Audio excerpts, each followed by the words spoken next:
Hi everyone. Welcome to our video on the last leaf story. Today, we will learn about a touching tale of hope, sacrifice, and the power of friendship, showing how a simple act can bring strength and inspiration. The last leaf. Hello everyone. Today, we will practice listening and speaking skills with the last leaf topic. The story tells about hope, sacrifice, and the power of art in overcoming despair. Now, let's begin our listening and speaking practice. Chapter 1. Autumn arrives. In the heart of New York City, nestled within the charming streets of Greenwich Village, stood a small, old building. Its walls were a bit crooked, and the paint was peeling in some places, but it held within it the lives of many interesting people. On the third floor lived two young artists named Sue and Johnsy. They were both very different, but got along well and had been best friends since art school. Sue, with her short, dark hair and bright eyes, was always busy sketching in her notebook or painting at the easel. She liked to try new things and use lots of colors. She was a happy person, always with a smile and a good joke. Johnsy, on the other hand, was quiet and liked to use colors that were more muted and soft. She had long, flowing blonde hair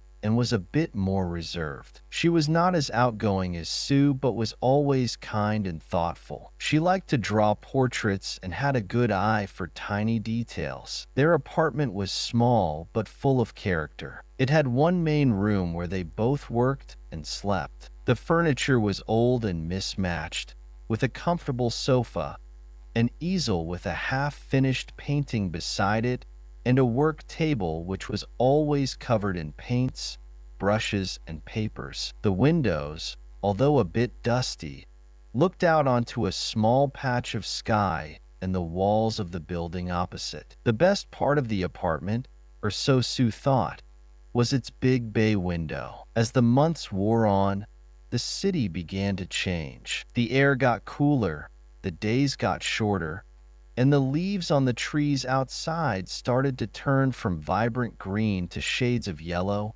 orange, and red. Autumn had arrived, painting the city with its beautiful colors. The wind would whistle around the old building and make the windows rattle, carrying the scent of fallen leaves and the earthy smell of coming rain. Sue and Johnsy loved the autumn months. They would often go for wanders through the park and collect leaves. They would hang their favorite leaves around their room and sometimes even paint with them. This year was different, though. Johnsy suddenly started to feel sick. She would cough a lot and feel very tired. "I just think it's a cold," she said to Sue. "It will pass." But days wore on, and she didn't get better. Sue was getting worried about her friend. One evening, Johnsy started to cough a lot. Her face looked pale, and she was shivering even though she had lots of blankets on. Sue knew they needed to go to the doctor's. "It'll be okay. I'll take you tomorrow." Johnsy just nodded. She wasn't feeling well enough to talk. Sue went to bed feeling tired and worried about her best friend. Chapter 2. The doctor's visit. The next morning, Sue woke early and saw Johnsy lying in bed. She looked even more pale than the day before. Her eyes were closed, and she was breathing heavily. Sue quickly got dressed and went to the phone to call the doctor. She was worried. "Please come quickly," she said.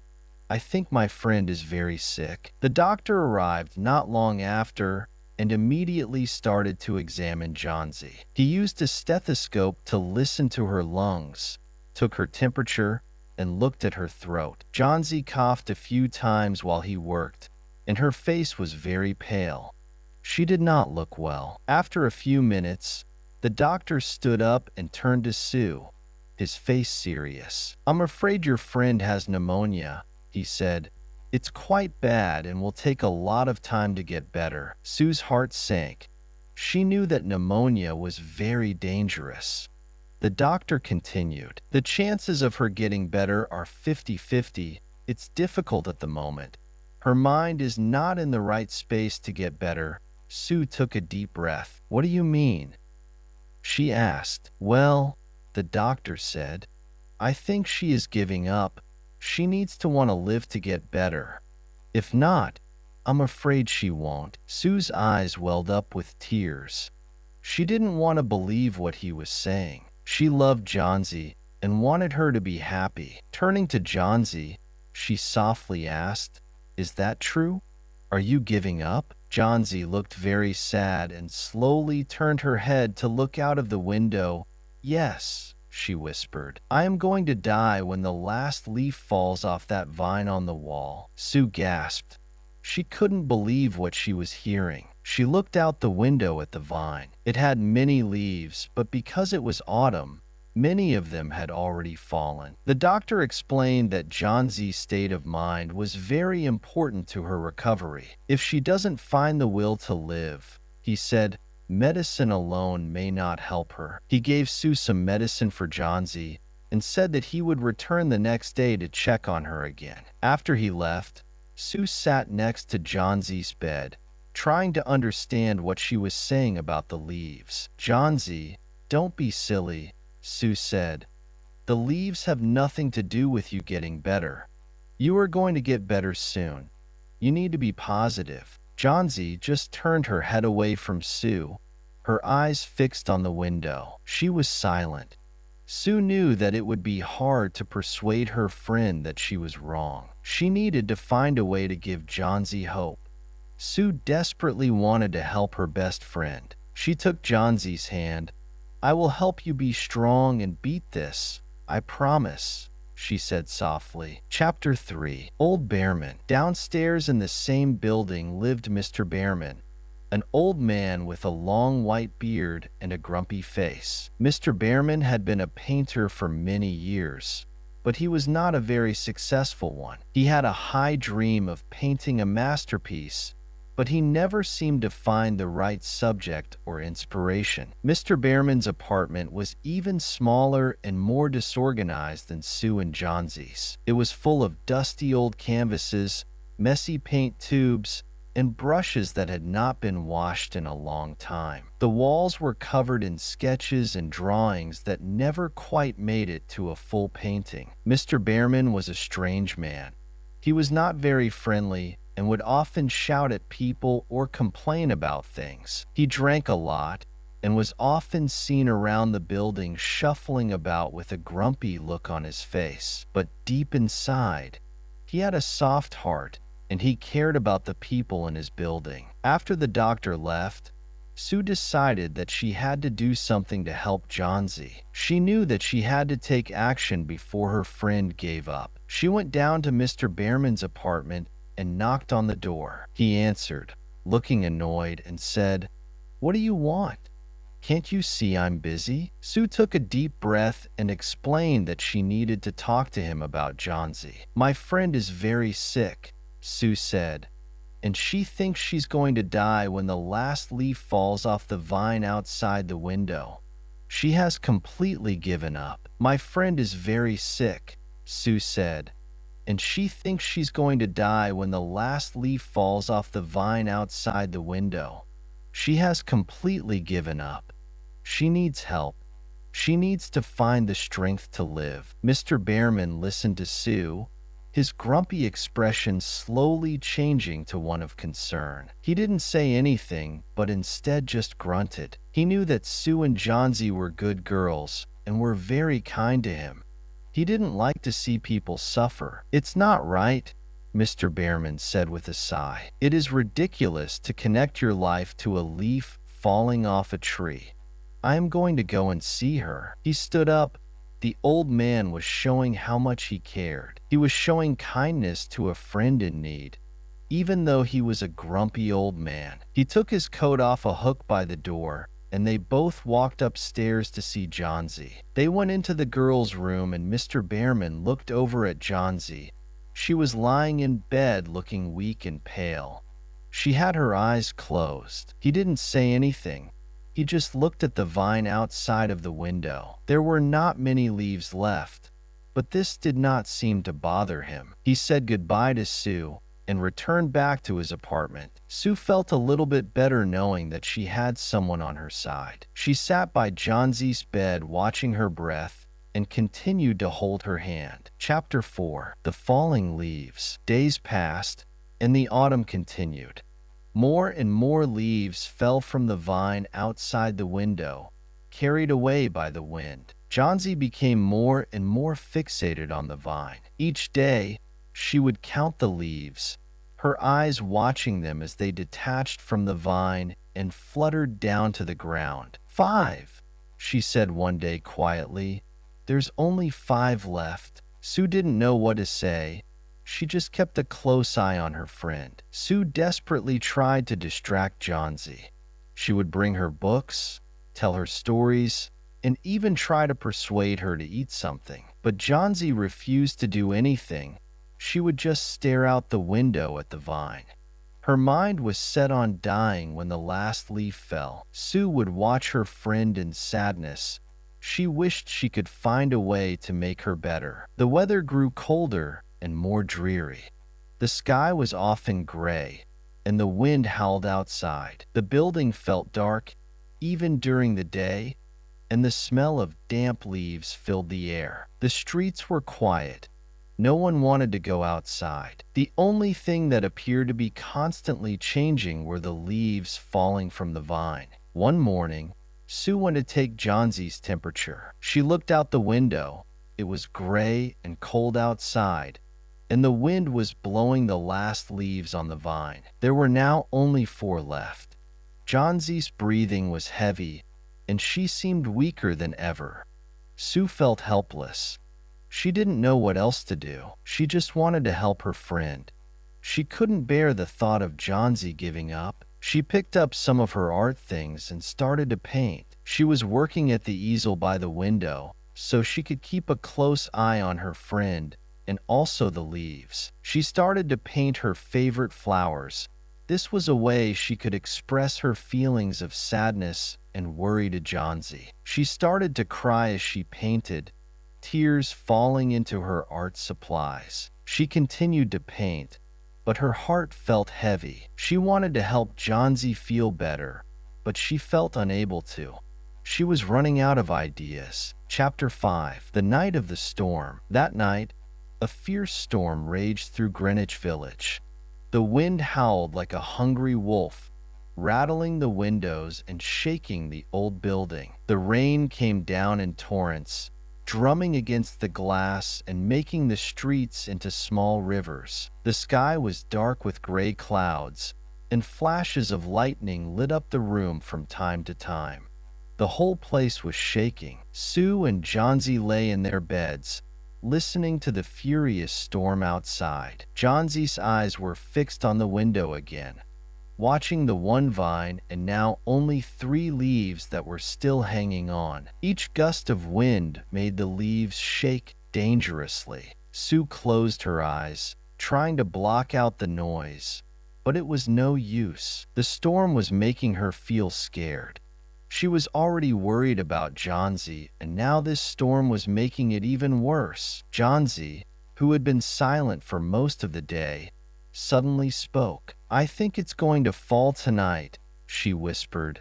"It will be the end tonight." Sue, trying to stay strong, put her hand over Johnsy's and squeezed it gently. "Don't say that," she said.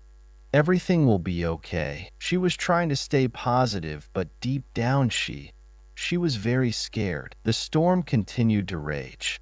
The walls shook, and the wind whistled through the gaps in the windows.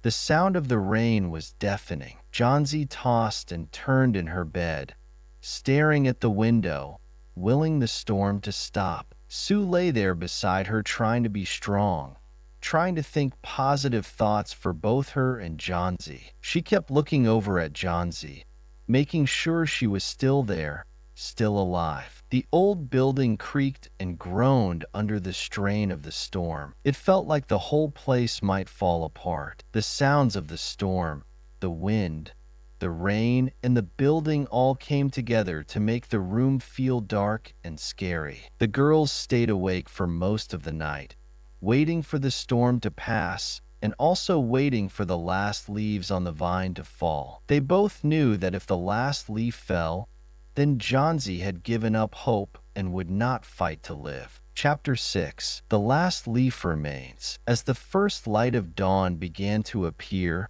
the storm finally started to calm down. The wind died down, and the rain slowed to a light drizzle.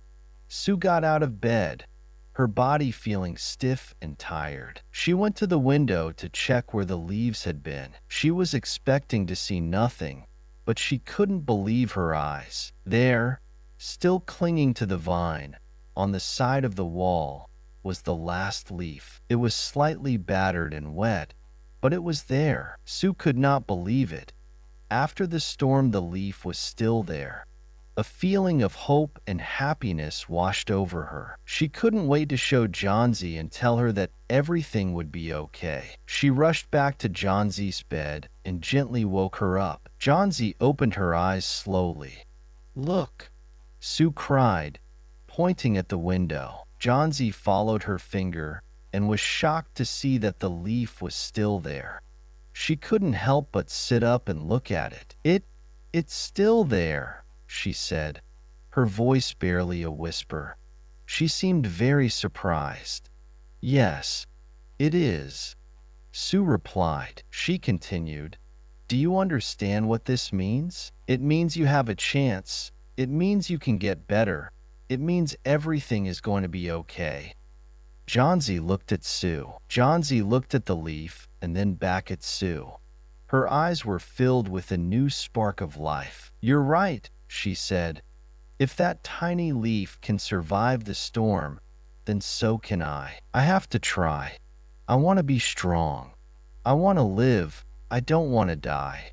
Her voice was much stronger now. Sue hugged Johnsy as she started to feel tears of sadness turn into tears of happiness. Her friend was going to be okay. That day, Johnsy's whole attitude changed.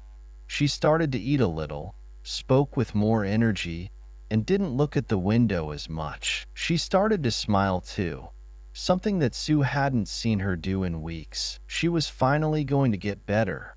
The leaf outside almost seemed like it was still there to remind her that there was hope and things could get better. Chapter 7. Auntie's Recovery. It was a bright morning when Johnsy opened her eyes and looked out the small window. The sky was clear, and the sun cast its warm glow across the room. Sue sat next to her, softly humming as she worked on her sketches. "Sue," Johnsy said weakly, her voice still soft but now with a hint of life. Sue jumped in excitement.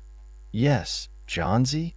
What is it?" I think I feel a little better today," Johnsy said quietly, looking at her friend with a small smile. Over the next few days, Johnsy started to show signs of recovery. She began eating again, although just a little at first. Sue celebrated each bite Johnsy took and even prepared her favorite soup to encourage her. "Take one more spoonful, Johnsy," Sue said gently, holding the bowl.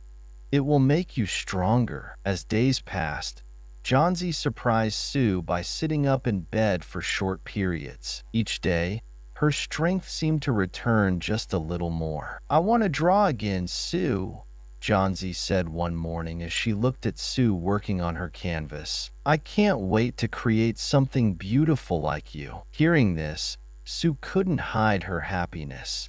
Johnsy had finally started thinking about her future and dreaming again. It was a sign that she wanted to live and experience life once more. The doctor visited them a few days later. He looked at Johnsy, checked her temperature, and felt her pulse.